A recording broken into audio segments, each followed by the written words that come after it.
The wall casts its shadow across Checkpoint Charlie like a scar across the face of the world. Master Gunnery Sergeant Frank Sullivan stands in the frozen drizzle, watching a black sedan disappear into the Soviet sector. He is 38 years old. His hands do not shake despite the cold. His breath forms clouds in the November air that hang for a moment before dissolving into nothing. Behind him, a young Marine corporal shifts his weight from foot to foot, trying to generate warmth. The corporal is 22 and still believes that courage means not being afraid. Sullivan knows better. Courage means being terrified and standing there anyway. "Contact's late," the corporal says. His voice carries an edge of nervousness that he tries to hide and fails. Sullivan does not respond immediately. His eyes track the movements of East German border guards 300 meters away. Two of them, both carrying AK-47s, with the casual familiarity of men who have carried weapons so long they forget they are holding them. The guard on the left favors his right leg. Old injury, probably. The one on the right keeps touching his pocket. Cigarettes, most likely. A habit that makes him predictable. Predictable men are easy to kill. Sullivan has killed many predictable men.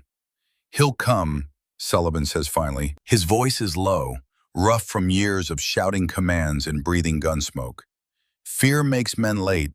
Fear makes them careful. Careful is what keeps them breathing. The corporal nods as if he understands. He does not understand. Not yet. Understanding comes with blood and loss and the weight of decisions that cannot be unmade. The corporal will understand eventually, if he lives long enough. 20 minutes pass, then 30. The drizzle turns to sleet. Sullivan's coat grows heavy with ice, but he does not move. Movement draws attention. Attention draws bullets. These are the lessons that keep men alive in places where walls divide the world into us and them, into breathing and dead. Finally, a figure emerges from the shadows near the wall. A man in a worn overcoat that has seen too many winters. He walks with the deliberate casualness of someone trying very hard not to look like he is trying very hard. His eyes scan the street in patterns that telegraph training, even as they attempt to hide it. The man's name is Dmitry Volkov. 3 weeks ago, he was a captain in the GRU, Soviet military intelligence. Now he is something else, something desperate, something that has decided the weight of conscience exceeds the weight of loyalty. Sullivan watches him approach, cataloging details, the slight limp in the left leg, the way his right hand stays near his coat pocket, the constant glancing back toward the Soviet sector, measuring distance, calculating how fast he would need to run. Volkov stops 10 feet away, close enough to speak, far enough to run if this is a trap. "You have it?" Sullivan asks. No greeting, no pleasantries, just the question that matters. Volkov's hand trembles as he reaches into his coat. For a moment, Sullivan's muscles tense, ready to draw his sidearm, ready to put 2 rounds center mass before the corporal even realizes the threat exists. But Volkov's hand emerges holding a manila envelope, not a weapon. "Names," Volkov says. His English carries the thick accent of someone who learned the language from books and necessity. "Shipments, routes, everything I could find about the network moving American weapons to my government." Sullivan takes the envelope. It feels heavier than paper should feel. It feels like blood not yet spilled and lives not yet lost. "How many Americans?" Sullivan asks. Volkov's face twists with something between disgust and sorrow. "At least 6, maybe more. They use code names. The network calls itself Tower 4. I do not know why. I do not know what it means." Tower 4. Sullivan commits the name to memory, adds it to the long list of enemies that live in the shadows between nations. "You understand what this means for you," Sullivan says. It is not a question. Volkov nods slowly. "I understand I am a dead man either way. This way, maybe my death means something." There is a nobility in that, a terrible, doomed nobility that Sullivan has seen before in men who discover too late that the flags they followed led them to places their conscience cannot accept. He respects Volkov in this moment more than he respects most of the officers who send young men to die for reasons that sound good in speeches and mean nothing in graveyards. "Go," Sullivan says. "We'll do what we can to extract you. Give us 48 hours." Volkov's laugh is bitter and brief. "I do not have 48 hours, but thank you for the lie. It is a kind one." He turns and walks back toward the wall, back toward the sector where men like him disappear into cells and graves. Sullivan watches him go and knows he will never see Dmitry Volkov alive again. The knowledge sits in his chest like a stone. The corporal beside him finally speaks. "Shouldn't we?" "No," Sullivan cuts him off. "We should not. We have what we came for. His choice is made. Ours is made. All that remains is living with them." They leave Checkpoint Charlie as the sleet turns to snow. Behind them, somewhere in the darkness of the Soviet sector, a good man walks toward his death so that other men might live. Sullivan has seen this pattern before. He will see it again. The world turns on the sacrifices of people whose names never make it into history books. Back at the safe house, Sullivan opens the envelope. Inside are documents that detail a corruption network stretching from the Pentagon to Moscow. Weapons shipments diverted, technology sold, secrets traded for money that will buy someone a bigger house and a cleaner conscience that lets them sleep at night despite the blood on their hands. He finds references to Tower 4 scattered throughout the documents. Not a person, an organization. A shadow network that has operated since at least 1973. 12 years of treason hiding in plain sight while good men die with American bullets fired by enemy hands. Sullivan begins making notes, names, dates, connections, building a web that will take years to untangle. He knows this will consume him. He knows it will cost him things he has not yet imagined losing. He does not care. Some fights choose you. You do not get to choose them back. In his notebook, in handwriting that has remained steady through firefights and funerals, he writes, "Lesson 1. The shot you don't take haunts you more than the one you miss." It is a lesson he will remember for the next 35 years. Camp Lejeune, North Carolina, present day. The mess hall at Camp Lejeune falls silent when Staff Sergeant Marcus Kane slams his palm against the metal serving counter. The sound echoes like a gunshot in the suddenly quiet space. 40 Marines turn their heads as one. Trays pause mid-air. Conversations die mid-sentence. The fluorescent lights overhead hum with their constant electric drone, the only sound in a room that held noise moments before. Private First Class Victoria Brooks stands at the end of the food line. Her tray is balanced in both hands with the casual ease of someone who has carried heavier things in more dangerous places. She is 34 years old, though her unmarked uniform suggests she is just another recruit fresh from boot camp and still learning which fork to use in the chow line. Her hair is pulled back in a regulation bun that reveals a face that has forgotten how to show fear. Her posture is straight but not rigid. Her eyes sweep the room in a single, efficient movement that catalogs every exit, every camera, every potential threat. The sweep takes less than 2 seconds. No one notices it except one person. Corporal James Mitchell sits 3 tables away. He is 23 years old with sandy hair and a face that still carries some of the softness of youth, despite 2 deployments that tried to scrape it off. He watches Private Brooks with an intensity that goes beyond casual observation. There is something wrong with how she moves, something that does not match the profile of a green recruit finding her way in a new unit. Kane pushes away from the counter. He is 32, built like a man who has spent his life turning his body into a weapon. His shoulders block out the lights as he walks. His chevrons gleam on his sleeve with a polish that speaks of pride in rank and authority. His boots strike the floor with deliberate weight, each step a small announcement of power. "I asked you a question, Private." Victoria does not answer. She does not move. Her fingers remain steady on the edges of her tray.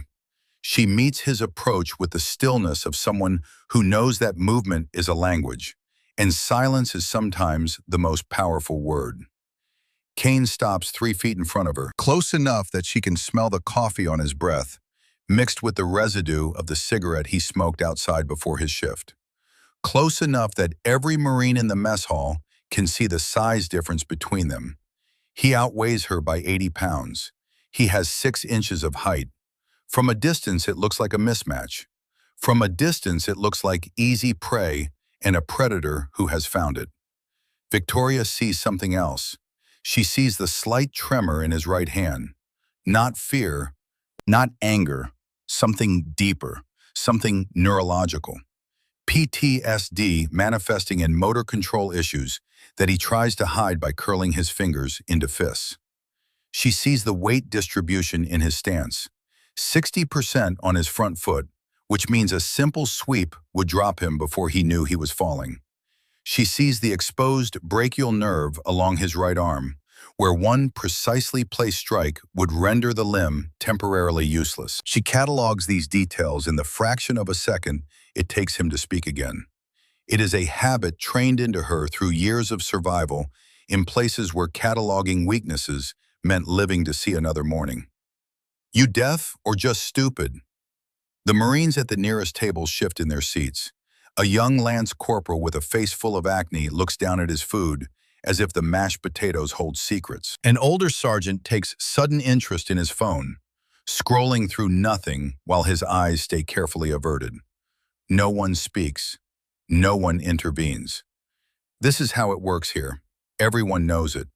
The system has taught them through repetition and consequence that some fights are not theirs to fight, that safety comes from invisibility, that survival means looking away when the pack turns on one of its own. Kane reaches out and flicks the edge of Victoria's tray. The motion is casual, almost playful, but his eyes are not playful. His eyes are the eyes of a man who has discovered that the only power he has left in the world is the power to make other people smaller. When I talk to you, you answer. When I tell you to jump, you ask how high. When I tell you to crawl, you get on your belly and you crawl. You understand me? Victoria meets his gaze. Her expression does not change. Her voice is quiet but clear, pitched to carry exactly as far as it needs to, and no further. I understand, Staff Sergeant. Something flickers across Kane's face. Satisfaction, perhaps, or maybe disappointment that the fight ended before it began. He smiles. The expression does not reach his eyes. It never does with men like him. Men who have forgotten how genuine joy feels. Good. Now let me tell you how things work around here. You are nothing. You are less than nothing. You are the dirt I scrape off my boots before inspection. And until I decide otherwise, you do not eat. You do not sleep. You do not breathe without my permission. He reaches out again. This time he does not flick the tray. He knocks it out of her hands with enough force to send it spinning through the air. The crash echoes through the mess hall like thunder. Mashed potatoes and gravy splatter across the tile floor in a pattern that looks almost artistic. The tray spins twice before clattering to a stop against a table leg. Victoria looks down at the mess. Then she looks back up at Kane. Her face shows nothing. Not anger, not humiliation, not fear, nothing at all. It is the face of someone who has seen worse things than spilled food and small men playing at power. Pick it up, Kane says. She bends down.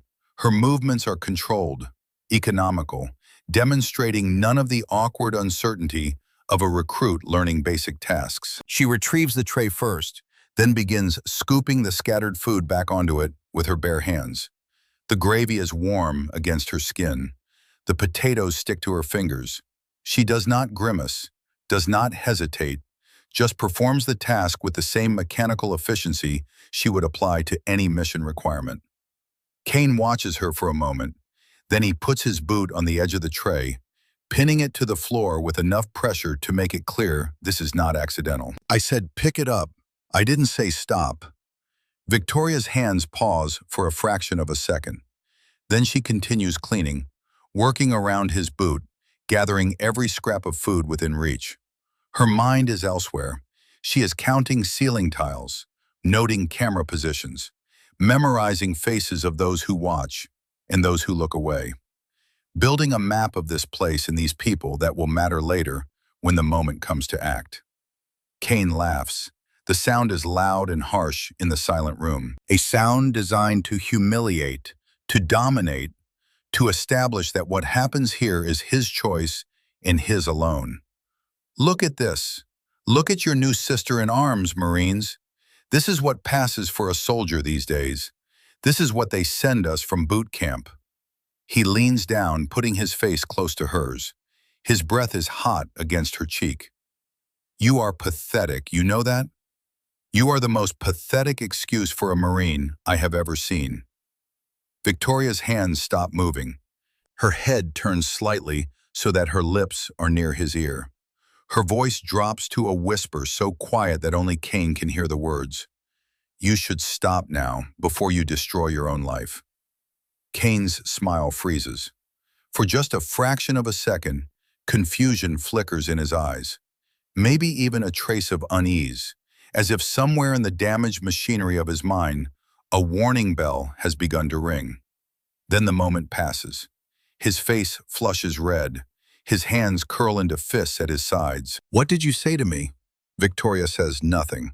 She resumes cleaning. Her silence is an answer in itself.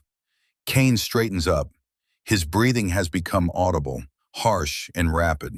His right hand trembles more noticeably now.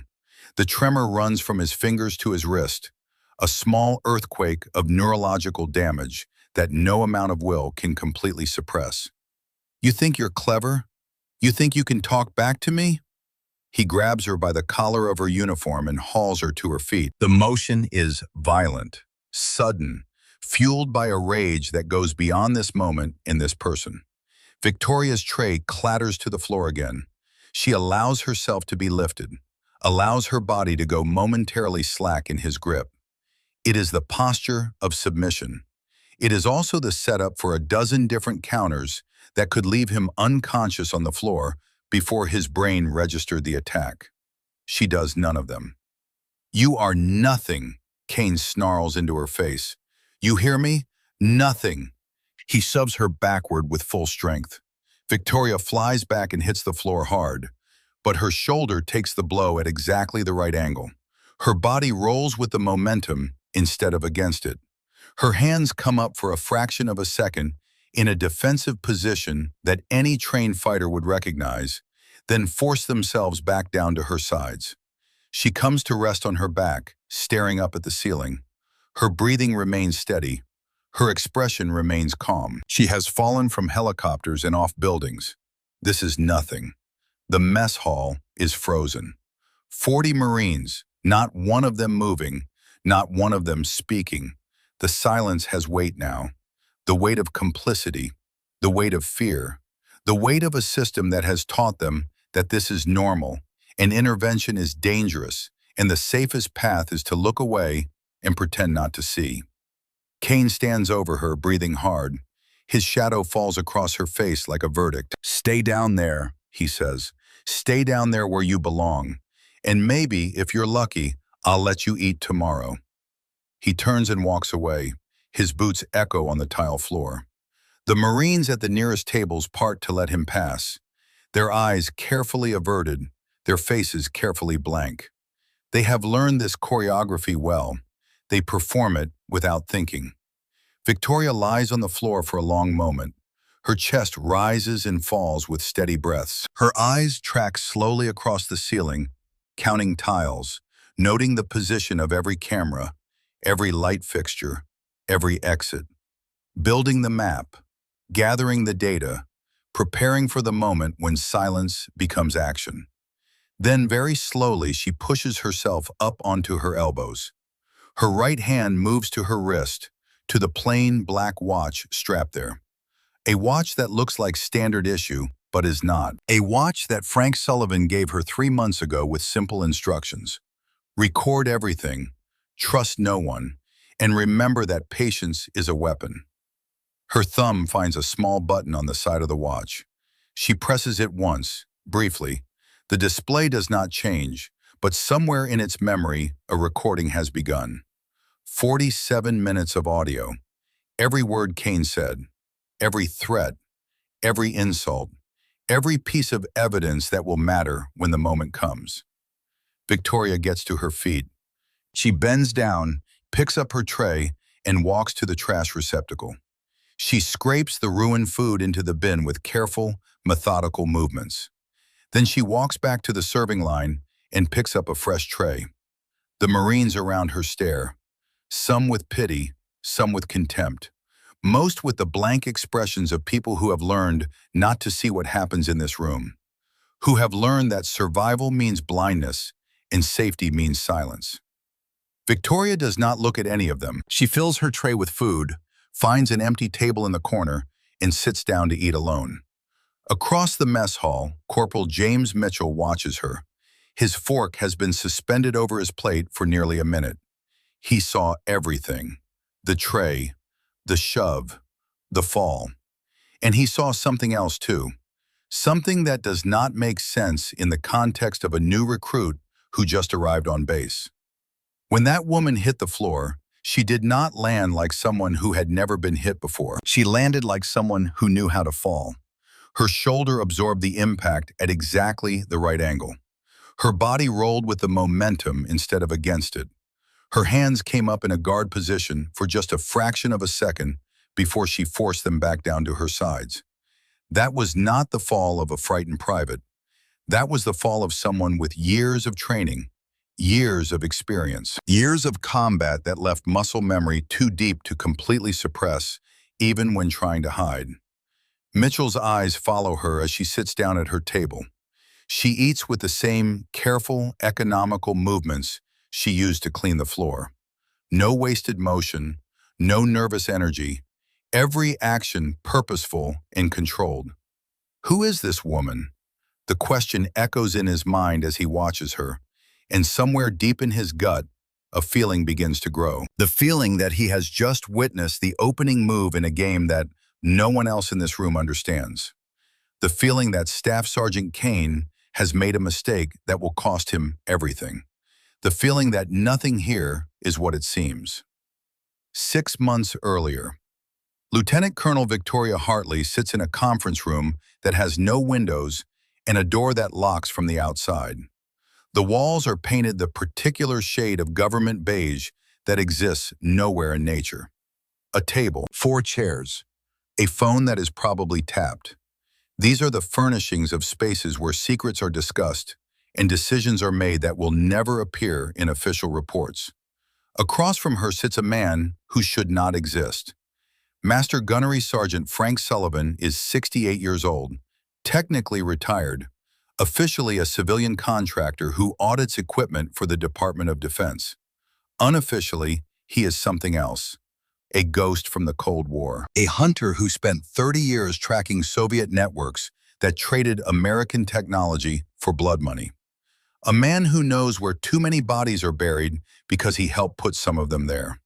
He looks at her with eyes that have seen things eyes should not have to see. His face is weathered like old leather left too long in the sun.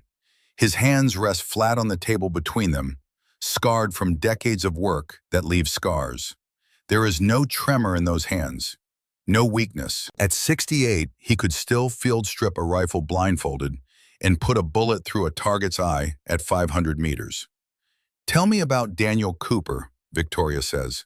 Sullivan slides a folder across the table. Inside are medical photographs that make her jaw tighten despite years of training herself not to react to horror. A young man's face swollen beyond recognition, ribs broken in patterns that suggest systematic beating rather than random violence. Internal injuries consistent with being stomped while down. Private First Class Daniel Cooper, 21 years old, found unconscious in the bathroom of his barracks at Camp Lejeune. Official report says he slipped in the shower. Sullivan's voice is rough gravel over broken glass. His mother knows better. Filed a complaint with your office. Included a letter her son wrote 3 weeks before the incident. He slides another piece of paper across the table. Victoria reads it. The handwriting is shaky, as if written by someone whose hands would not stay steady.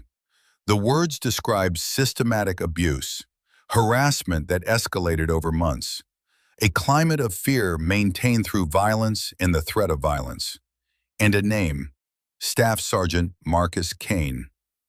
"I've reviewed the case," Victoria says. "Every witness changed their story.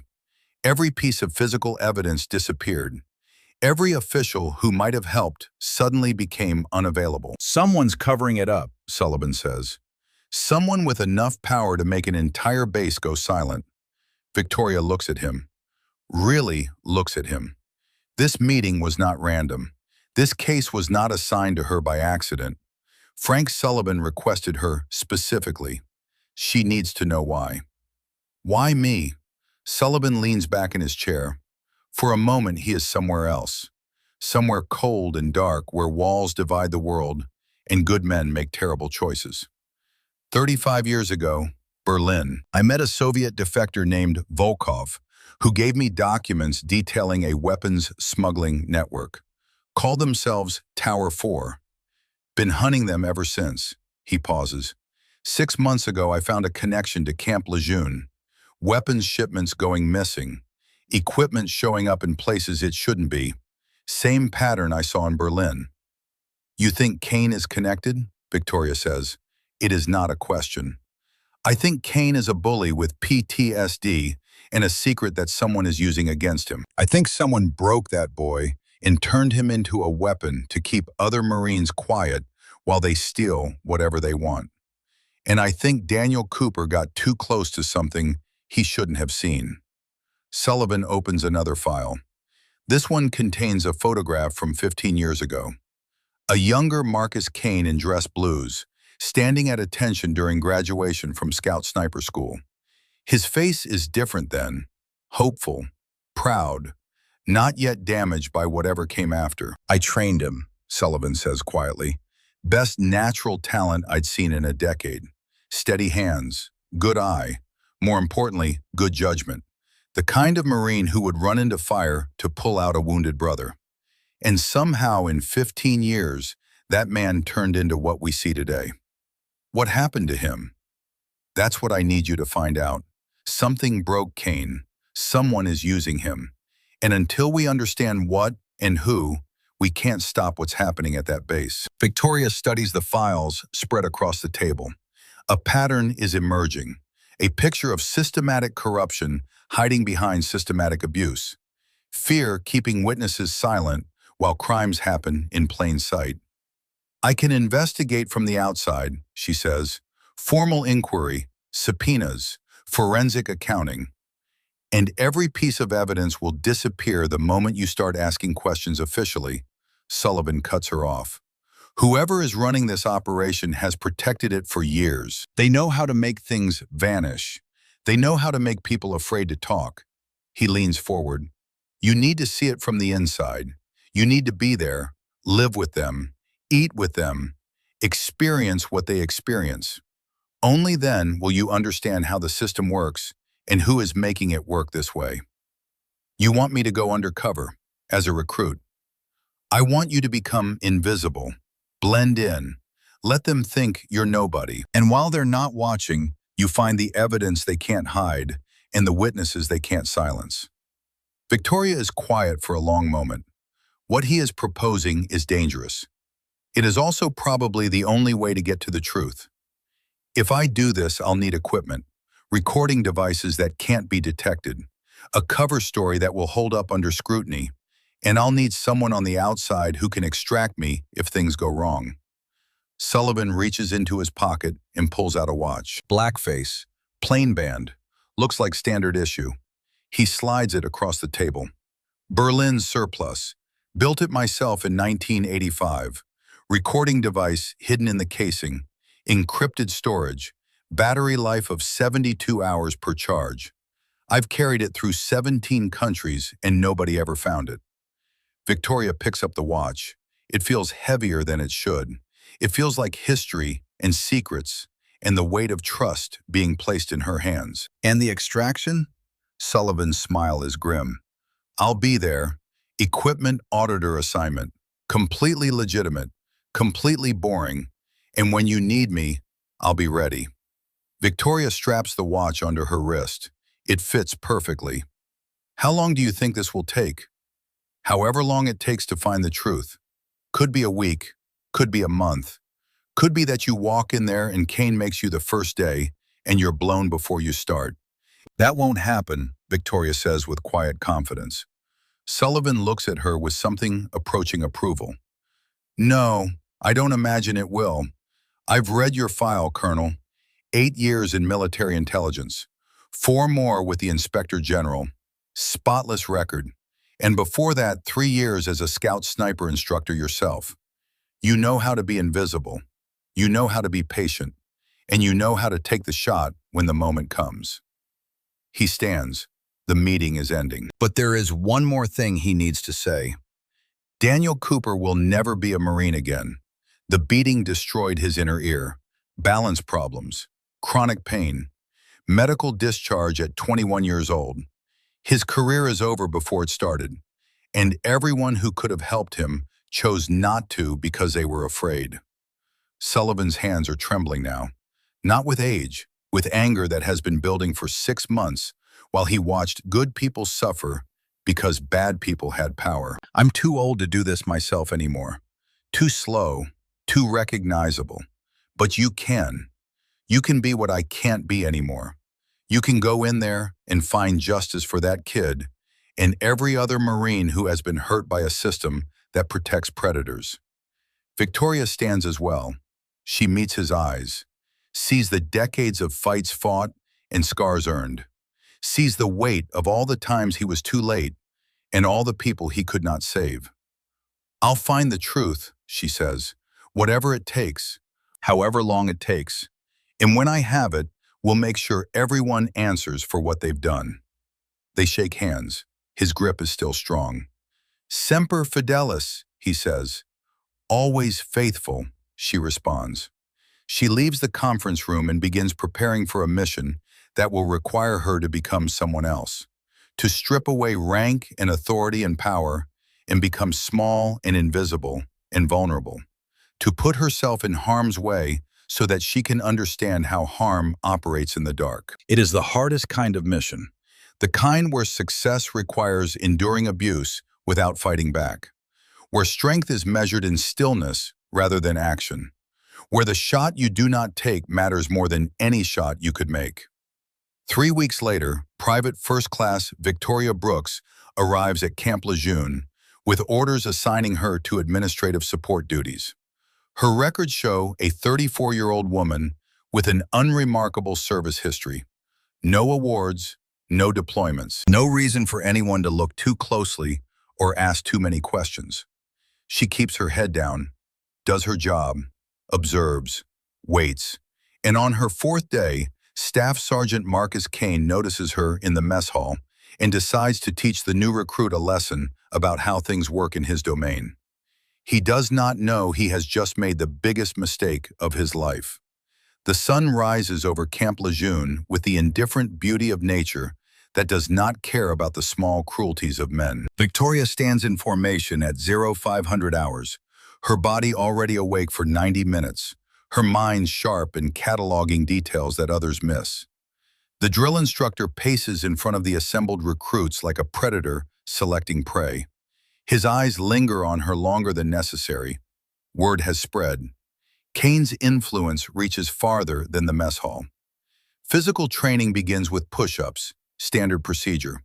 The instructor counts in a voice designed to strip dignity from those who hear it. Victoria performs each repetition with textbook form. Not too fast, not too slow. Nothing that stands out. Nothing that suggests she could do 3 times this many without breaking rhythm. But the instructor is not satisfied. He never is with her. Private Brooks, your form is garbage. Give me 20 more. She does 20 more. Her arms do not shake. Her breathing does not change. Muscle memory from years of training carries her through movements that should be difficult for someone her age just starting out. She has to work to make it look hard. Another 20. Maybe you'll learn what right looks like. The other recruits watch with the careful neutrality of people who have learned that sympathy is dangerous. That today it is her, tomorrow it might be them. The math of survival is simple here. Keep your head down. Do not attract attention. Let someone else be the target. Victoria completes the additional repetitions and returns to formation. Sweat runs down her face. Her uniform is dark with moisture, but her eyes remain calm and alert. She has endured worse than this in places where exhaustion meant death. This is theater. This is tolerable. The running comes next, 3 miles through the humid North Carolina morning. The instructor sets a pace designed to break the weak and punish the strong. Victoria runs in the middle of the pack. Not too fast, not too slow. She could lap this course twice and still have breath for conversation, but she does not. She runs with the controlled mediocrity of someone who knows that excellence right now would raise questions she cannot answer. Corporal James Mitchell runs beside her for the last mile. He does not speak, does not look at her directly, but his presence is deliberate, a choice made despite risk. They cross the finish line. The instructor checks times, criticizes, dismisses them to shower and prepare for the day's duties. Victoria walks toward the barracks with Mitchell a few paces behind. "You should stay away from me," she says quietly without turning her head. "Being near me makes you a target." "I know," Mitchell replies.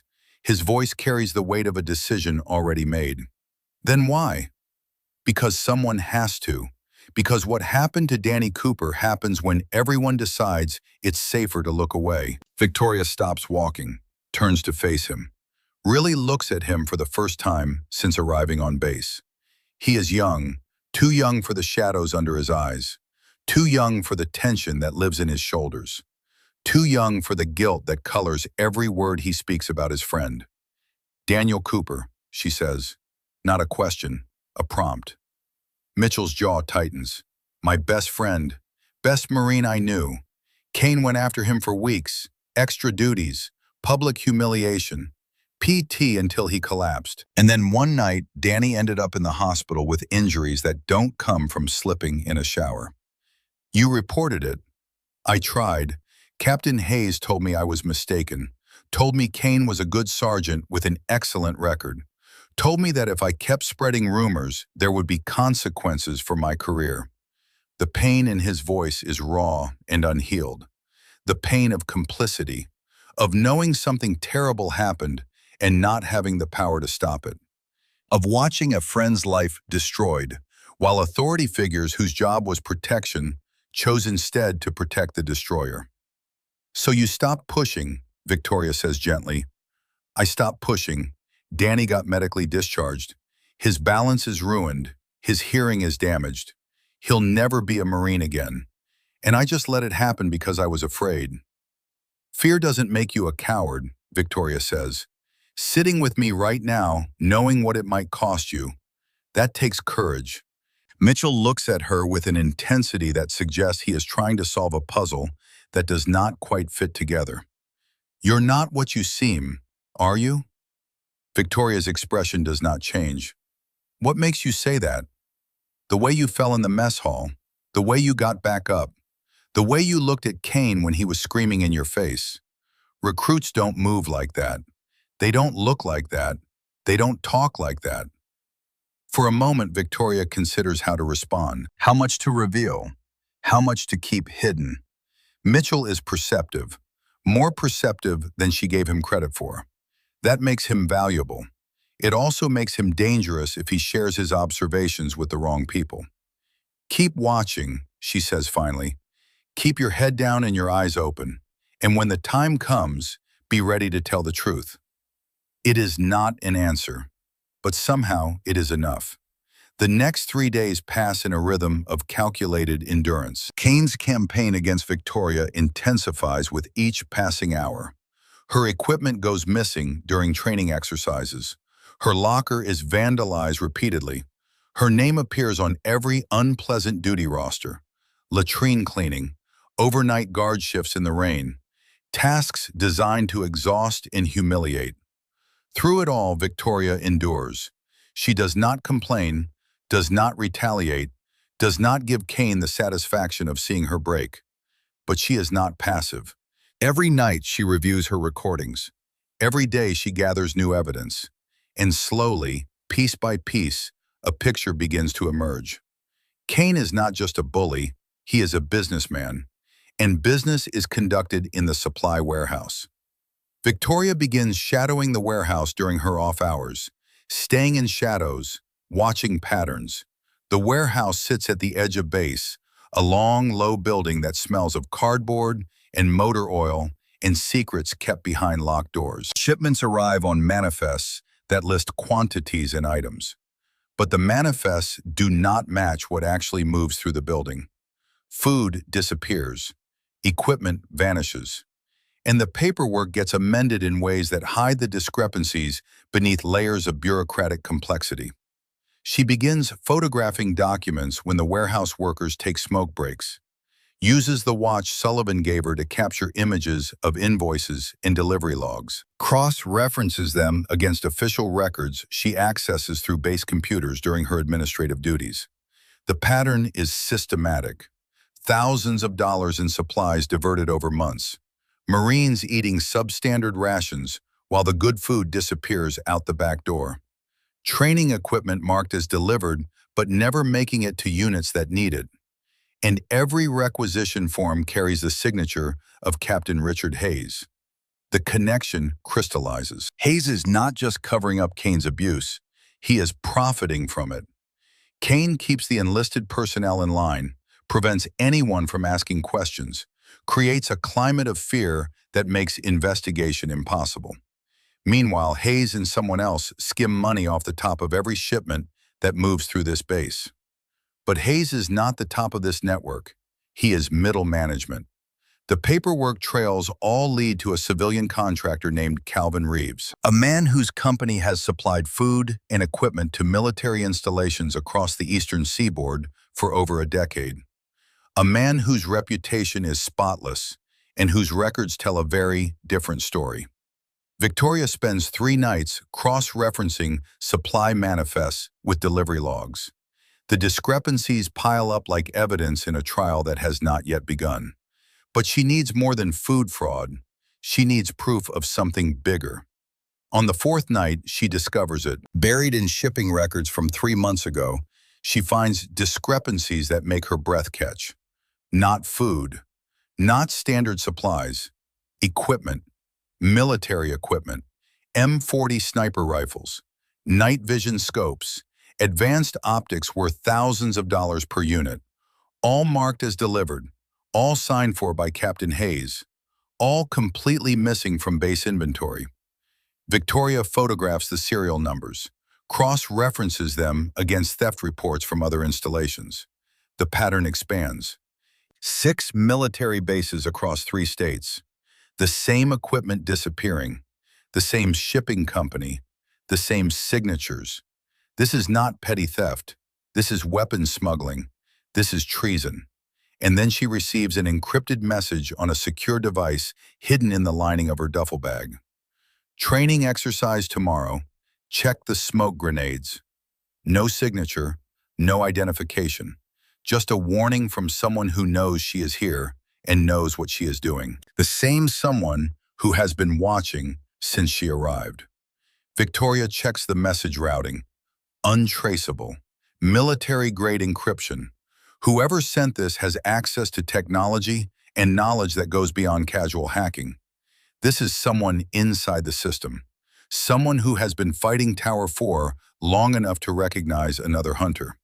She deletes the message and begins preparing for tomorrow's live fire exercise. The training facility is a maze of concrete rooms and corridors designed to simulate urban combat environments. Live fire drills happen here weekly. Standard procedure. Teams move through the facility, clearing rooms with blank ammunition and smoke grenades, learning tactics that might save their lives in real combat if they ever face it. Victoria arrives early. While other Marines check weapons and review assignments, she slips into the equipment storage area. The smoke grenades are stored in wooden crates marked with manufacturer codes and dates. Standard military issue. Except they are not. She examines the grenades carefully. The color is slightly faded. The manufacturing dates on the canisters are obscured by what looks like deliberate damage. The lot numbers do not match current issue standards. These grenades are old, very old, and they have been sitting somewhere they should not have been sitting before arriving here. Victoria photographs the manufacturer codes. Her training kicks in. She recognizes the Cyrillic characters partially visible beneath the damage. Soviet-era production. These are not American smoke grenades that went bad. These are chemical agents that were never meant to be here. She does not have time to investigate further. The exercise is beginning. Marines are assembling. Instructors are shouting orders that echo through the concrete spaces. The drill starts normally. Teams move through the facility with the controlled chaos of training that mimics real combat. Blank rounds crack through the air with their distinctive sound. Boots pound on concrete. Commands are shouted. The smoke fills corridors with gray haze that obscures vision and tests navigation skills. Then in the third room, something goes wrong. The smoke grenade deployed by the lead team does not behave like it should. Instead of producing a standard screening cloud, it erupts with a thick, acidic vapor that immediately causes coughing and eye irritation. The smell is wrong, chemical, toxic, nothing like the standard smoke that Marines train with regularly. Within seconds, the Marines in the room are struggling to breathe. Within a minute, 2 of them have collapsed.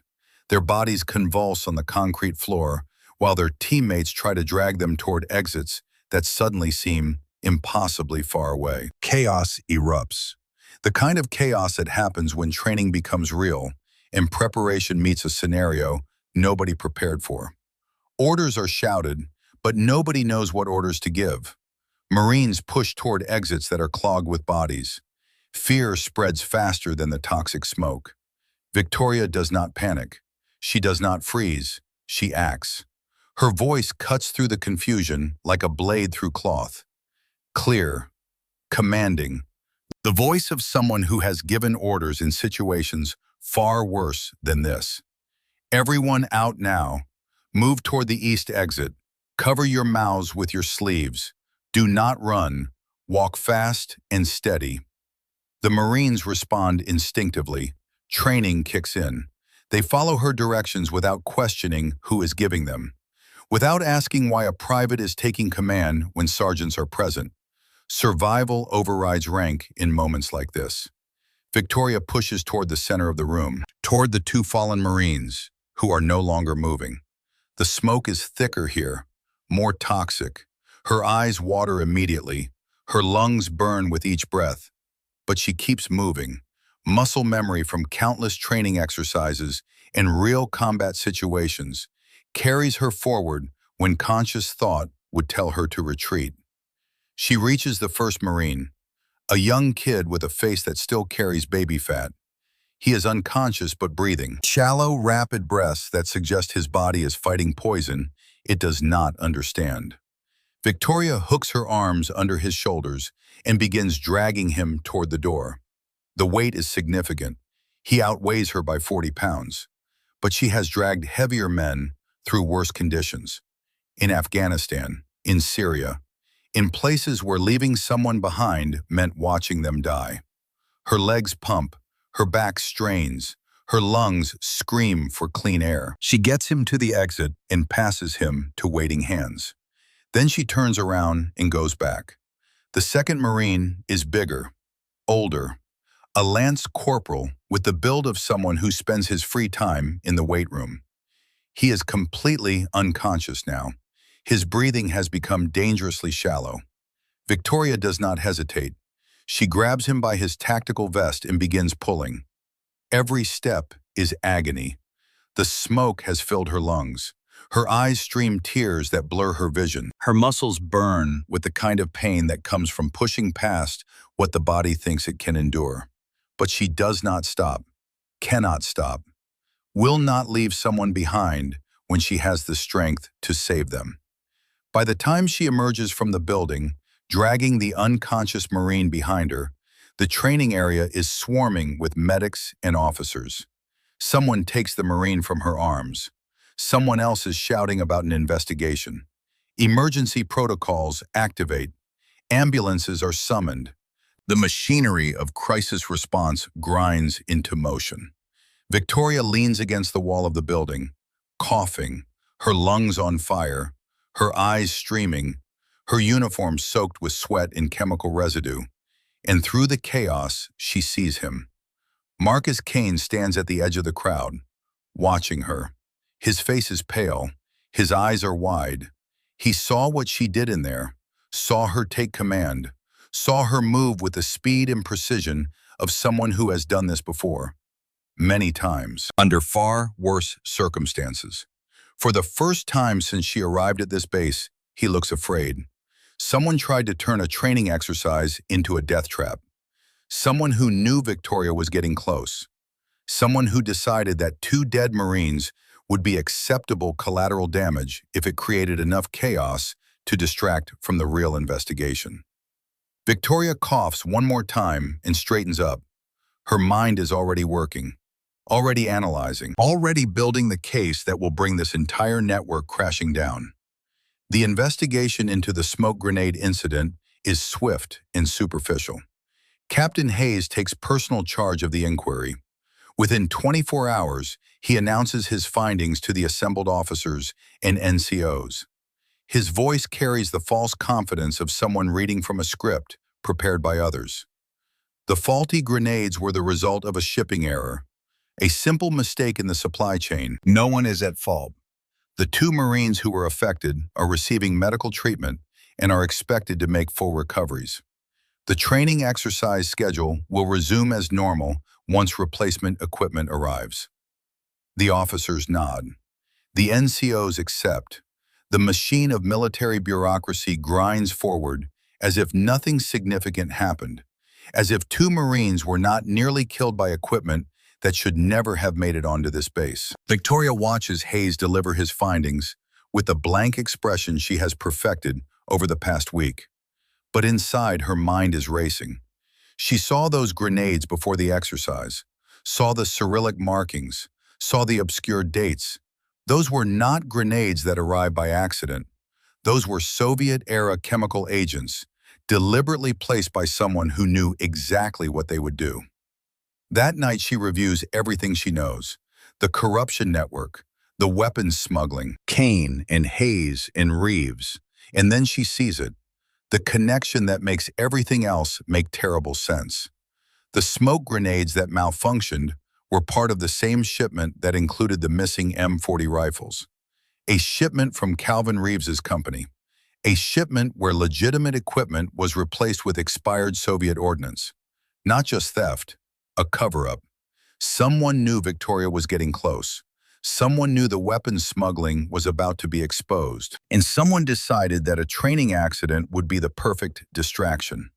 A distraction that almost killed 2 Marines. Victoria's jaw tightens as she stares at her evidence. The pieces are all there. The picture is almost complete, but she needs more. She needs direct proof of the connection between Kane and Hayes and Reeves. She needs someone to break, and she knows exactly where to find them. At 0200 hours, Victoria approaches the supply warehouse from the shadows. She moves with the silence of long practice. Her recorder is running. Her eyes are sharp. The base is quiet at this hour. Most Marines are asleep. The guards patrol in predictable patterns she has memorized over days of observation. She takes position behind a stack of pallets near the warehouse's rear entrance. And then she hears them. 2 voices. One she recognizes immediately, Marcus Kane. His voice is high, strained, carrying an edge of desperation that Victoria has not heard from him before. I didn't sign up for this. The smoke grenades were supposed to be a distraction, not a death trap. 2 Marines could have died in there. The second voice is calm, measured. An older man who speaks with the confidence of someone used to being obeyed. But they didn't. Thanks to that recruit you've been harassing. Which brings me to another point. You were supposed to keep her contained. Instead, she's out there playing hero, making people notice her, making people ask questions. You don't understand. Kane's voice cracks. She's not normal. The way she moved in that building, the way she gave orders, the way those Marines followed her without hesitation. She's not what she seems. Then find out what she is before she finds out what we are. Victoria presses herself against the wall of the warehouse, barely breathing, recording every word. The second voice belongs to Calvin Reeves. She is certain of it. And now she has them, both of them, on tape. This is getting out of control, Kane says. Hayes is losing his nerve. People are asking questions about the investigation, about why it closed so fast. If this goes any higher, it won't. Reeves's voice hardens, takes on an edge that suggests consequences for failure. Because you're going to make sure of that. You're going to do whatever it takes to keep that recruit quiet. And if you can't handle her, I'll find someone who can. A long silence. Then Kane speaks again. His voice is smaller now, more desperate. The voice of a man who has been caught in a trap that tightens with every struggle. You don't understand what you're asking me to do. My father, the debts. I never wanted any of this. I just needed the money. I just needed to save him. Your father made his choices, Reeves replies. No sympathy, no warmth, just cold calculation. Now you make yours. Tomorrow night, there's another shipment coming in. Premium equipment, already sold to buyers off base. You make sure it disappears without any complications. And you make sure that recruit doesn't interfere. Are we clear? Another silence. Longer this time. Victoria can almost feel Kane's internal struggle. The weight of choices that all seem terrible. The mathematics of survival when every equation ends in loss. Finally, Kane speaks. We're clear. Footsteps. A door opening and closing, then nothing. Victoria remains motionless for a full minute after the voices fade. Her heart pounds in her chest. Her mind races through implications. She has it. She has everything she needs.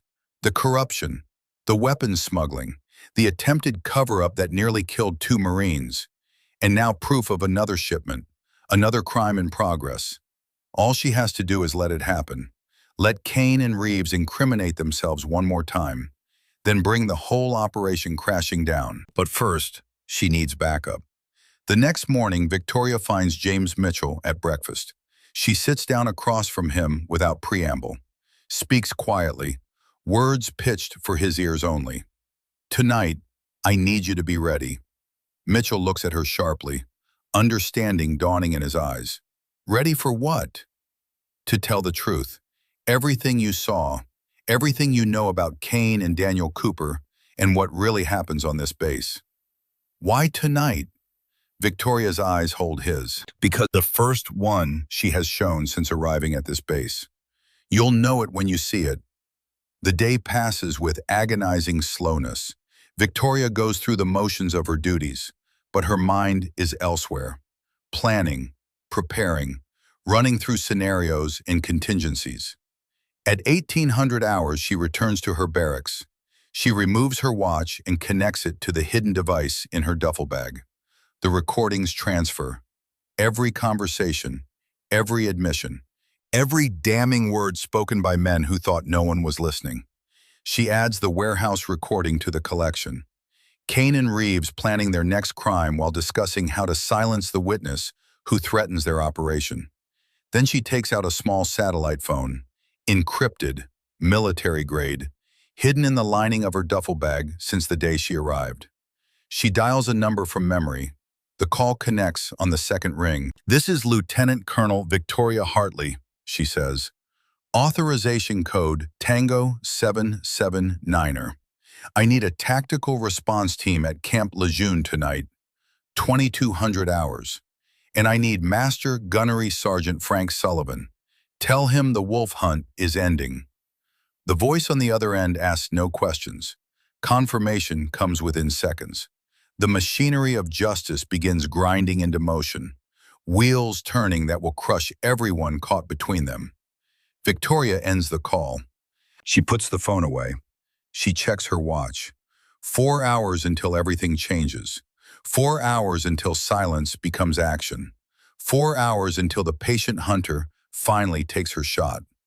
She lies back on her bunk and closes her eyes. Not to sleep, just to center herself, to prepare for what comes next. In her mind, she reviews every piece of evidence, every witness, every connection in the network that has operated in darkness for far too long.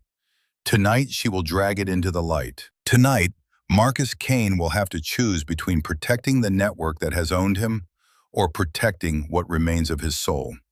Tonight, Captain Hayes will discover that signing his name to fraudulent documents carries consequences he never imagined. Tonight, Calvin Reeves will learn that some hunters cannot be intimidated or killed or made to look away. And somewhere in the shadows, Frank Sullivan is preparing to finish a hunt that began 35 years ago in the frozen streets of Cold War Berlin. A hunt that has cost him decades of his life and pieces of his soul. A hunt that is finally coming to an end. Victoria opens her eyes, checks her watch one more time. 3 hours and 42 minutes. The waiting is almost over. The supply warehouse is dark when Victoria arrives at 2100 hours. She takes up position in the shadows behind a maintenance shed that offers clear sightlines to the loading dock while keeping her invisible to anyone approaching. The night is warm and humid. Insects sing in the darkness. The base has settled into its nighttime rhythms. Most Marines already in barracks, the world reduced to guards on patrol, and people with secrets to keep. Victoria checks her watch. 1 hour until the tactical team arrives. 1 hour until everything she has built over the past 2 weeks either succeeds or collapses. Her hand moves to the recording device. Still running, still capturing. She has learned patience in places where impatience meant death. She can wait 1 more hour. At 21:30, a truck arrives. No headlights, no markings. It backs up to the loading dock with the precision of a vehicle that has made this journey many times before. The engine cuts off, doors open, and Marcus Kane emerges from the warehouse to meet it. He is not alone. 2 other Marines accompany him. Victoria recognizes their faces from the mess hall. Men who participated in the harassment. Men who are clearly part of the network. They move with the comfortable efficiency of people performing a familiar task. A task they have done enough times that the wrongness of it no longer registers. The truck's rear doors open. Crates begin to move. Equipment that should be going to Marine training exercises, instead heading for private buyers who will pay cash and ask no questions. M40 sniper rifles, night vision scopes, advanced optics that cost taxpayers thousands of dollars per unit, all of it disappearing into the black market while the paperwork shows it was delivered and signed for and properly accounted for. Victoria photographs everything: the truck's license plate, the faces of the men involved, the serial numbers visible on equipment as it passes under the loading dock lights, building a case that will be irrefutable. A case that will survive every attempt to dismiss it as misunderstanding or clerical error or honest mistake. Kane signs paperwork. The driver hands him an envelope that Victoria knows contains cash. The transaction is almost complete. Almost. Victoria waits. She needs Reeves. She needs Hayes. She needs all of them together in one place with evidence so overwhelming that no lawyer and no amount of political pressure can make it disappear. At 21:45, a black sedan pulls up. Calvin Reeves steps out. He is in his mid-50s, wearing a civilian suit that probably costs more than most Marines make in a month. His hair is gray at the temples. His face carries the satisfied expression of a man who has gotten away with crimes for so long that he no longer believes in consequences. He walks to Kane, shakes his hand. The gesture is almost friendly, almost paternal, the older man acknowledging the younger man's service to the enterprise that has made them both money. "Any problems?" Reeves asks. His voice carries clearly in the quiet night. "None," Kane replies. His voice is flat, emotionless. the voice of a man who has learned to disconnect from what he does in order to continue doing it. Good. The buyers are expecting delivery by Thursday. This shipment alone is worth $200,000.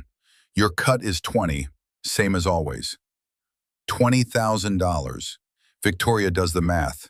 If Kane has been doing this for 3 years, as Sullivan suspected, he has made over $1 million selling weapons that should protect Americans to people who might use them against Americans. The number is staggering. The betrayal is complete. What about the recruit? Kane asks. The one who interfered with the smoke grenades. Reeves waves his hand dismissively. Hayes is handling it. She'll be transferred off base by the end of the week. Some administrative reassignment to a desk job in Oklahoma or Nebraska. Somewhere she can't cause problems. By the time she figures out what happened, we'll have cleaned up any loose ends. Victoria's jaw tightens. They are planning to disappear her. Not kill her, not yet, but remove her from the investigation before she can complete it. Standard procedure for operations like this. Identify the threat. Neutralize it through bureaucratic channels. Make the problem go away without creating the kind of attention that a death or disappearance would generate. But they are too late. The loose ends are already tied. The evidence is already gathered. And the tactical team is already en route. Victoria checks her watch. 15 minutes until 2200 hours. She waits. There's something else, Kane says. His voice has changed. Become smaller, more hesitant. My father, the hospice called yesterday. They're saying weeks now, maybe less. I need to see him. I need to be there. Reeves's expression softens slightly. Not much. Just enough to show that somewhere beneath the criminal enterprise, there might still be a human being capable of sympathy. Go, take 3 days, be with him. This shipment is the last major one for a while anyway. Things will be quiet when you get back. Kane nods. His shoulders sag with something that might be relief, or might be exhaustion, or might be the crushing weight of choices that cannot be unmade. Thank you, he says quietly. Victoria watches this exchange and feels something unexpected. Not sympathy exactly, but understanding. Kane is not a monster. He is a man who made a terrible choice for what seemed like a good reason, and then found himself trapped in a machine that would not let him stop. His father's illness, the gambling debts, Reeves offering a solution that seemed simple at the time. Just look the other way. Just let some equipment disappear. Just keep other Marines from asking questions. And now, 3 years later, Kane is a criminal and a traitor and a man who nearly got 2 Marines killed to protect a secret he never wanted to keep. Understanding does not mean forgiveness, but it means Victoria knows exactly what she is dealing with. Not evil, just weakness, just fear, just the human capacity to rationalize anything when the alternative is watching someone you love suffer. At precisely 2,200 hours, headlights appear at the entrance to the loading dock. Multiple vehicles, moving fast. Military police vehicles with their distinctive markings. The tactical team has arrived exactly on schedule. The loading dock floods with light and uniforms, and the kind of controlled chaos that happens when professionals execute a plan they have rehearsed to perfection. Nobody move. Military police. Victoria moves to her predetermined position. A maintenance catwalk 40 meters from the loading dock.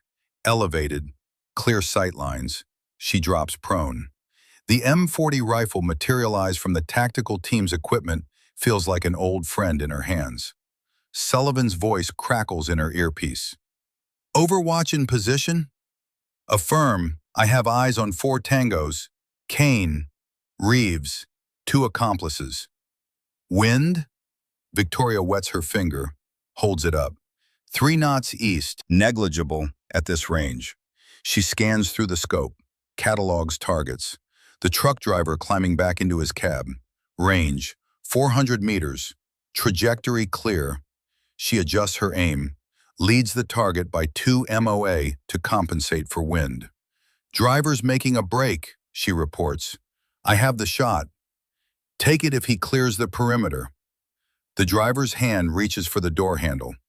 Victoria's finger rests on the trigger, breathing steady, heart rate controlled. The shot would be simple. Center mass. Drop him before he reaches the vehicle. But the MP tackles him first. The impact when they hit the ground sounds like a sack of grain dropped from height. Victoria exhales, releases the pressure. Target neutralized. Threat eliminated. Good call, Hawk. Sullivan's voice carries approval. The shot you don't take. Victoria keeps her scope on Kane, watches his face cycle through emotions as he realizes what's happening. She could have taken him down from here, one shot, clean, but that's not justice. That's just revenge. She descends from the catwalk, returns the rifle to the tactical team. The shot she didn't take was the right one. Some lessons, it turns out, stick forever. Kane's companions raise their hands immediately. They know how this works. They know resistance is futile, and cooperation might reduce their sentences by a few years. They know the game is over. Kane himself stands frozen, staring at the scene unfolding around him. His face cycles through shock and disbelief, and then a kind of terrible resignation. The look of a man who always knew this moment would come, and is almost relieved that the waiting is finally over. Reeves tries to run. He is too old and too slow and too arrogant to realize how thoroughly he has been outmaneuvered. An MP catches him within seconds, spins him around, slams him against the truck with enough force to knock the wind from his lungs. Victoria steps out of the shadows. She walks toward the loading dock with unhurried steps. Her stride is different now, not the careful mediocrity of a recruit trying not to stand out. The confident movement of someone who has commanded men in combat and extracted targets from hostile territory and hunted criminals through bureaucracies designed to protect them. She reaches into her pocket, pulls out a badge that gleams in the harsh lights. Lieutenant Colonel Victoria Hartley, Inspector General's office. The words land like hammer blows. Kane's face goes white. Reeves's mouth opens and closes without sound. The MPs part to let her pass. Victoria walks directly to Kane, stands in front of him, meets his eyes, sees the moment when recognition crashes over him like a wave. The woman he shoved to the floor, the woman he humiliated in front of 40 Marines, the woman he tried to break. She outranks everyone on this base. You have a choice, Victoria says. Her voice is quiet but clear, pitched so only Kane can hear. Right now, right here, you can go down for everything. The fraud, the weapons smuggling, the treason. Spend the next 20 years in Leavenworth watching your father die alone. Or you can cooperate. Tell us everything about Reeves and Hayes and the network. Help us dismantle the entire operation. Kane's mouth moves, but no sound comes out. His eyes are wet. His hands shake. Your father's debts, Victoria continues. I know about them. I know Reeves used them as leverage. That doesn't excuse what you did. Nothing can excuse treason. But it explains it. And if you cooperate fully, I'll make sure the court-martial knows the circumstances. I'll recommend that you be allowed to see your father before sentencing, that you get to say goodbye. Tears are forming in Kane's eyes now. His whole body is shaking. The facade of the hard sergeant who ruled the mess hall through fear has completely crumbled. What remains is just a scared man who made terrible choices and has been living in fear of this moment for 3 years. I never wanted any of this, he whispers. His voice breaks. I just needed the money. I just needed to help him. Then help yourself now, Victoria says. Tell the truth, all of it. It's the only way forward. Kane looks around at the military police, at the handcuffs being snapped onto his companion's wrists, at the truck full of stolen equipment that will never reach its destination, at Reeves being searched and read his rights by an MP who handles him with the rough efficiency of someone who has arrested many criminals and feels no sympathy for any of them. And then Kane looks back at Victoria. Okay, he says. Okay, I'll tell you everything. The words come out as a sob, a surrender, An ending and maybe, just maybe, the first step towards something that might eventually resemble redemption. Captain Richard Hayes is arrested at his quarters 30 minutes later. He comes quietly, his face a mask of resignation. Whatever fight he had left died when he saw Reeves in handcuffs and understood that the network he thought was invulnerable had been completely dismantled in a single night. He is wearing sweatpants and a t-shirt. No rank, no authority, just a middle-aged man who traded his honor for money and is now discovering that the price was higher than he calculated. The evidence processing takes most of the night. Files are cataloged, hard drives are secured. The weapons from the truck are inventoried with serial numbers photographed and cross-referenced against theft reports from 6 different military installations. Each piece of equipment represents a crime. Each serial number represents a betrayal. By dawn, the scope of the conspiracy has begun to emerge. Not just Camp Lejeune, 6 military installations across 3 states. Millions of dollars in weapons and equipment diverted over nearly 2 decades. A corruption network so deeply embedded in the supply chain that it took Victoria's undercover investigation to finally expose what auditors and inspectors had been missing for years. And somewhere at the center of it all, a presence that calls itself Tower 4. Victoria sits in a commandeered office reviewing interrogation transcripts. Kane has been talking for 4 hours, Hayes for 3. The stories they tell align almost perfectly.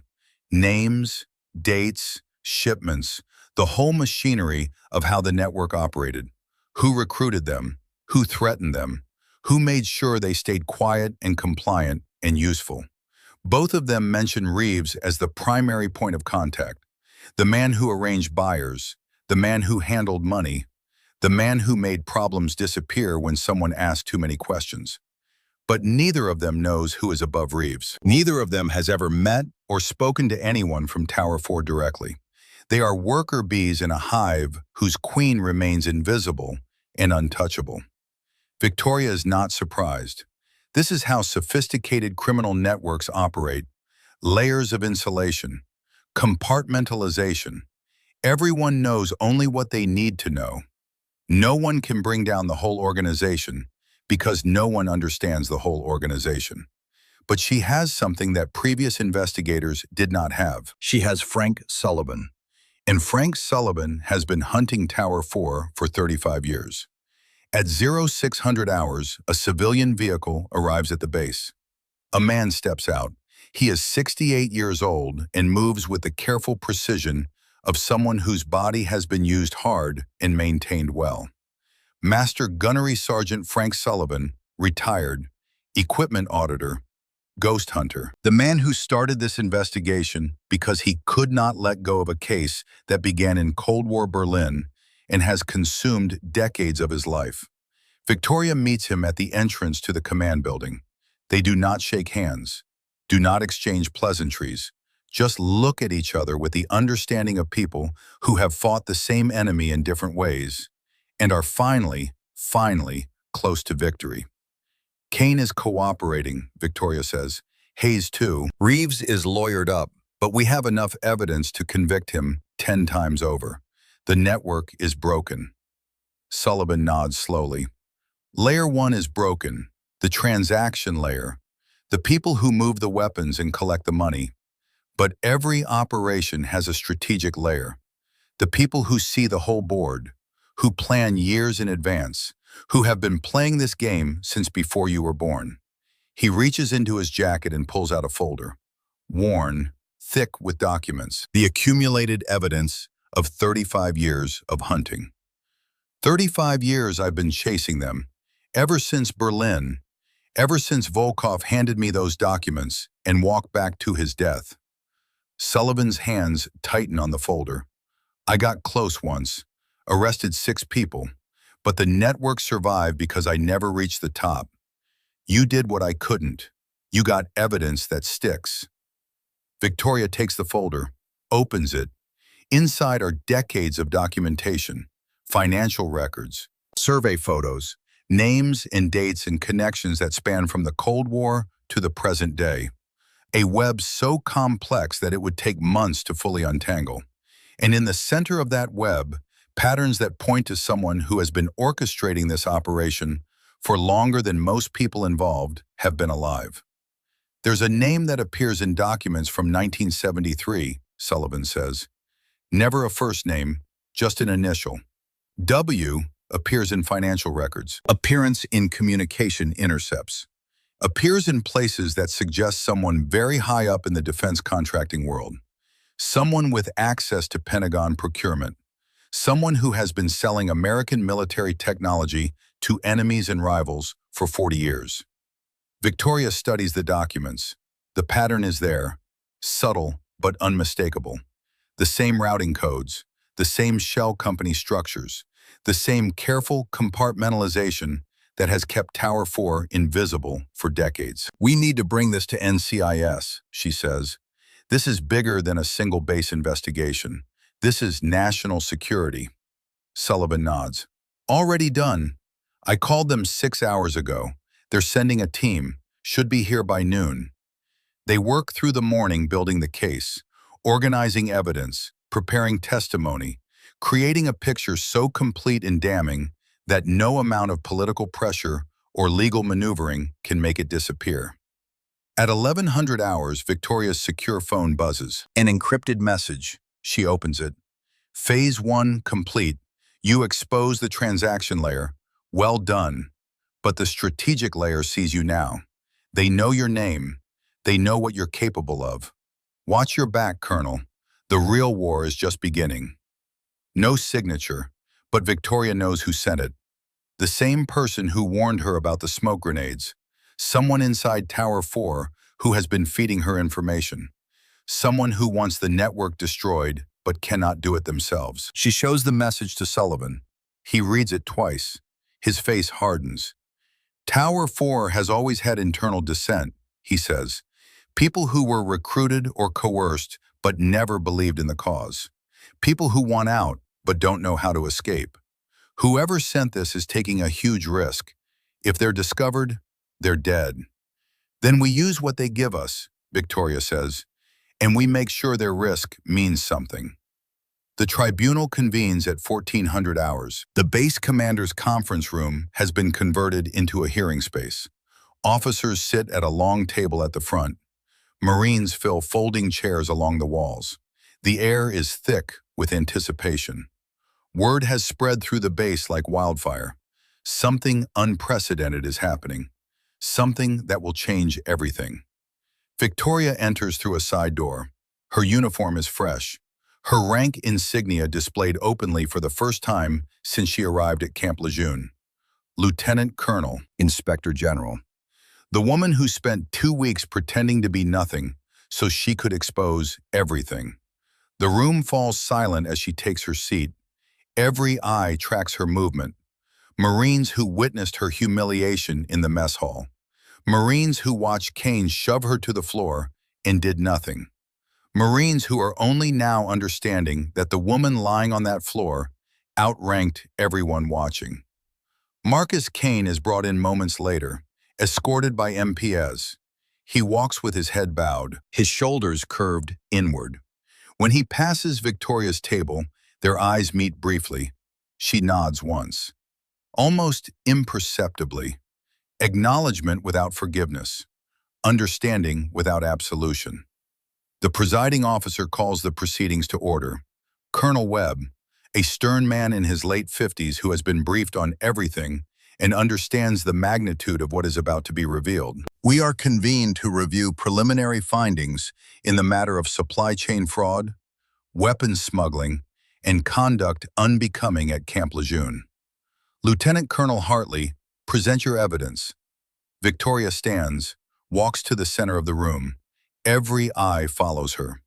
Over the past 14 days, I conducted an undercover investigation into allegations of systematic abuse and corruption at this installation. What I discovered was a conspiracy spanning nearly 2 decades, a network that diverted millions of dollars in military equipment, a system of harassment and intimidation designed to keep Marines silent, and ultimately sabotage of training equipment that nearly killed 2 members of this command. She presents the evidence methodically. Financial records showing years of theft. Recordings of conversations between Kane and Reeves planning crimes. Photographs of weapons being loaded onto unmarked trucks. Testimony from witnesses who were finally willing to speak now that the people they feared were in custody. Each piece builds on the last, constructing an irrefutable case. A picture so complete that even the most skeptical observer cannot deny what happened here. When she finishes, the room is silent. The weight of betrayal hangs in the air like smoke. Colonel Webb turns to Kane. "Staff Sergeant, do you wish to make a statement?" Kane rises slowly. His hands are trembling. His voice when he speaks is raw and broken. "Everything Lieutenant Colonel Hartley said is true. I participated in the fraud. I helped smuggle weapons. I harassed junior Marines to keep them quiet. I helped cover up crimes that I knew were wrong." He pauses, swallows hard. "3 years ago, my father accumulated gambling debts. Dangerous debts. The kind that get people killed.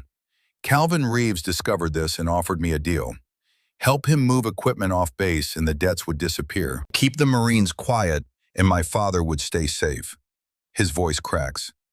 "I told myself I had no choice, that I was protecting my family. But that was a lie. There's always a choice.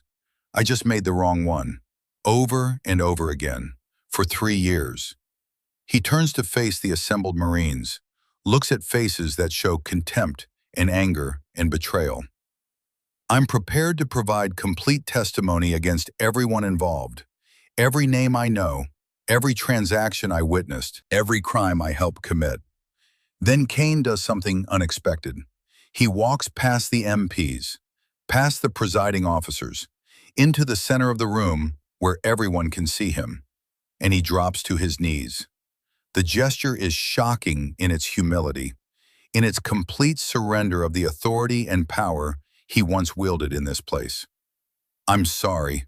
I'm sorry for every meal I ruined, every recruit I terrorized, every Marine I made feel worthless so I could feel powerful. I was given authority and I abused it.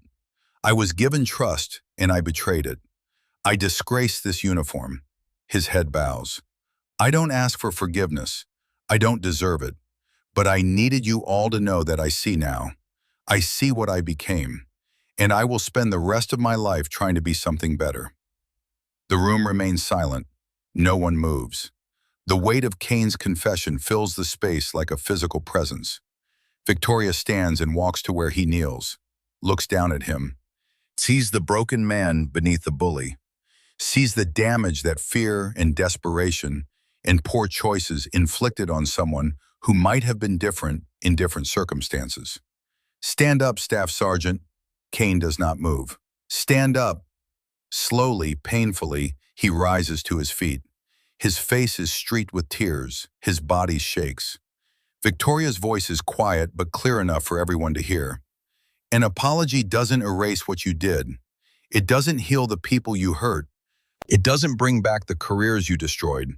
But it's the first step. The first step on a very long road." She turns to address the assembled Marines. "I came to this base because Daniel Cooper's family filed a complaint. His mother knew her son didn't slip in a shower. She knew something terrible happened, and she refused to stay silent." Her eyes sweep across the assembled faces. "I could have investigated from the outside, but evidence was disappearing. Witnesses were changing stories. The truth was being buried. So I came here as a private. I let Staff Sergeant Kane humiliate me in front of 40 Marines because I needed to see how the system works and who makes it work this way." Her jaw tightens. "You can't fix a system until you understand exactly how it's broken. I needed to see who Kane really was, not just the bully, the man underneath, the man being crushed just as surely as the people he was crushing." Her voice softens slightly. "That doesn't excuse what he did, but it explains why. And understanding why is how we make sure it never happens again." Colonel Webb clears his throat. "Lieutenant Colonel Hartley, do you have recommendations for this tribunal?" "Yes, sir. I recommend court-martial proceedings for Staff Sergeant Kane and Captain Hayes on charges of fraud, conspiracy, weapons smuggling, and conduct unbecoming. I recommend that federal authorities pursue maximum charges against Calvin Reeves. And I recommend a full investigation into the network revealed by our evidence. She pauses. I also recommend that the court consider Staff Sergeant Kane's cooperation and his circumstances when determining his sentence. He was wrong. He committed serious crimes. But he was also a victim. Both things can be true. Colonel Webb nods slowly. So noted, this hearing is adjourned pending formal charges. The room begins to empty. Marines file out in small groups, talking in hushed voices about what they witnessed. The revelation that will be discussed in barracks and mess halls for months to come. Victoria remains standing in the center of the room. Frank Sullivan approaches from where he has been sitting in the back, watching, witnessing the end of a case that began for him 35 years ago in a frozen city divided by a wall. "You did good work, Colonel," he says. "Better than good. You did what I couldn't do. You brought them down in a way that sticks." "We're not done," Victoria replies. "Tower 4's strategic layer is still out there, still operating, still selling weapons to enemies." Sullivan pulls out his worn notebook, the one he has carried since Berlin, opens it to the first page where his handwriting from 1986 still shows clearly. "Lesson 1, he reads, "The shot you don't take haunts you more than the one you miss." He hands the notebook to Victoria. "I'm too old for this fight now. Too slow, too recognizable. But you're not. You're everything I was 35 years ago, plus everything I learned since. Take this. Every lesson I learned, every mistake I made, learn from both." Victoria accepts the notebook, feels the weight of history and mentorship in the passing of a mission from one generation to the next. "Tower 4's strategic layer is still out there," Sullivan continues. "The person or people who have been running this operation since the 1970s.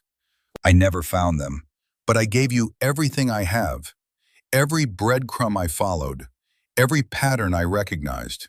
You'll finish what I started." "I will," Victoria promises. They shake hands, the old hunter and the new, the man who has fought this fight for longer than most people serve, and the woman who will carry it forward into whatever comes next.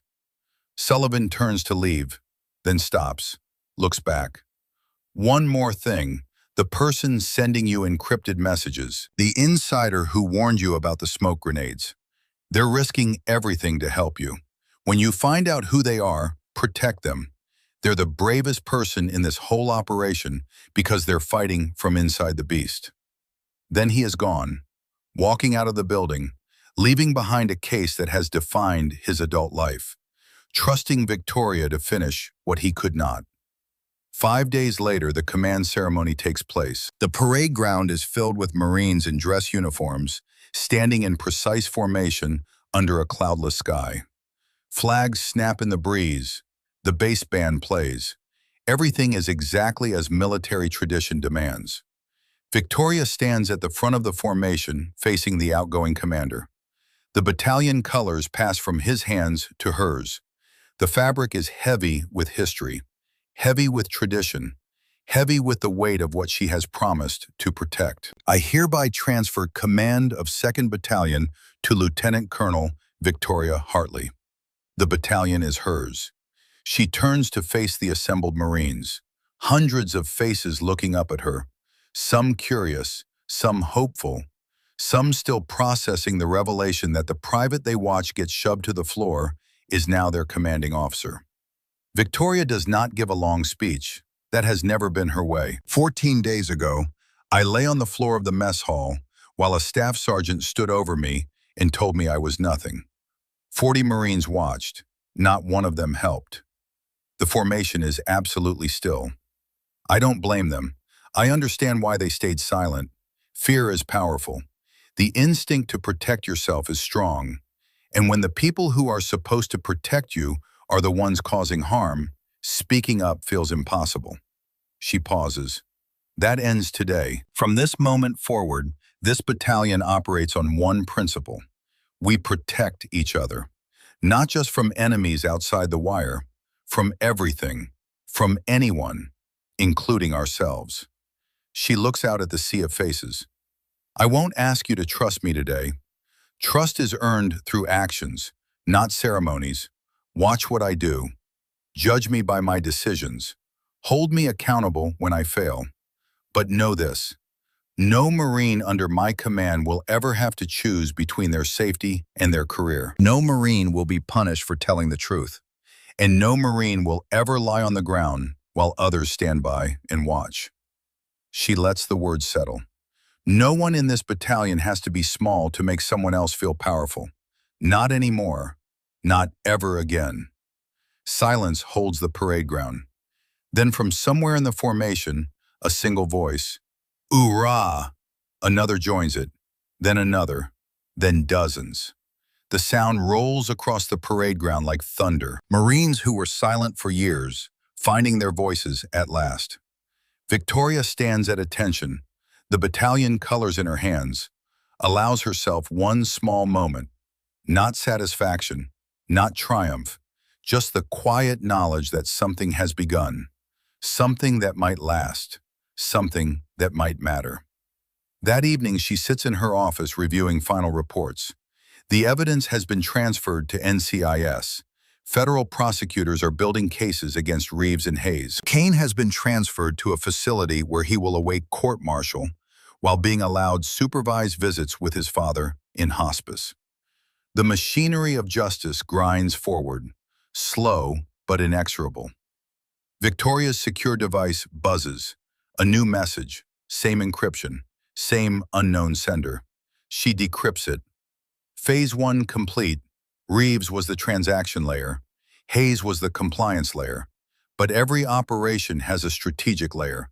Someone who sees the whole board. Someone who has been playing this game since 1973. She scrolls down. The old wolf taught you well. You did in 2 weeks what took him 35 years to set up. That makes you either the greatest asset Tower 4 has ever faced, or the greatest threat. They're still deciding which. A pause. Attached is a file, financial routing codes from Reeves's oldest records.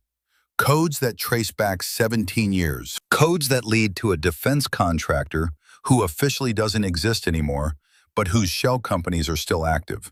A person who has been invisible for decades. Victoria opens the attachment, sees routing numbers and shell company names, and a web of financial connections that stretch back to the Cold War. And at the center of it all, a designation that appears again and again, the same one that appeared in Volkov's documents in 1986, the same one that Sullivan has been hunting for 35 years. Tower 4. The message continues. We've been hunting this network for 3 years. You exposed more in 2 weeks than we found in all that time. That makes you valuable. That also makes you a target. The strategic layer knows your name now, knows what you're capable of. Watch your back, Colonel. The real war is just beginning. The final line. When you're ready to see the full picture, we'll be in touch. Until then, trust no one. Not even the people who seem like allies. Tower 4 has survived for 40 years by being everywhere and nowhere. Stay alert, stay alive, and finish what Sullivan started. Victoria stares at the message, then types a response. I'm ready. Tell me everything. She sends it into the digital void. No reply comes, not yet, but it will. She picks up Sullivan's notebook one final time, flips to the last page, finds his final entry written 3 months ago after he discovered the Camp Lejeune connection. Lesson 47. Some fights take a lifetime, some take longer. The important thing is that someone finishes them. Pass the torch, trust the next generation. Semper Fidelis. Victoria closes the notebook, sets it beside the file containing Tower 4's financial routing codes. Tomorrow NCIS arrives. Tomorrow, the real hunt begins. Tomorrow, she follows threads that stretch back 40 years, to an enemy that has survived by being invisible. But tonight belongs to what she's already accomplished. She walks to her window. Outside, Camp Lejeune settles into darkness. Marines in barracks who will sleep tonight without fear. A mess hall where people will eat tomorrow without humiliation. A command built on protection instead of intimidation. This is what Daniel Cooper's mother hoped for when she filed that complaint. This is what Frank Sullivan worked toward for 35 years. This is what justice looks like when it finally arrives. It's not perfect. Kane will still face court-martial. Hayes will still lose everything. Marines will still carry scars from abuse they endured. But the machine that created and protected that abuse is broken. And broken things stay broken. Victoria's phone buzzes. A text from Mitchell. "Thank you. Danny called tonight.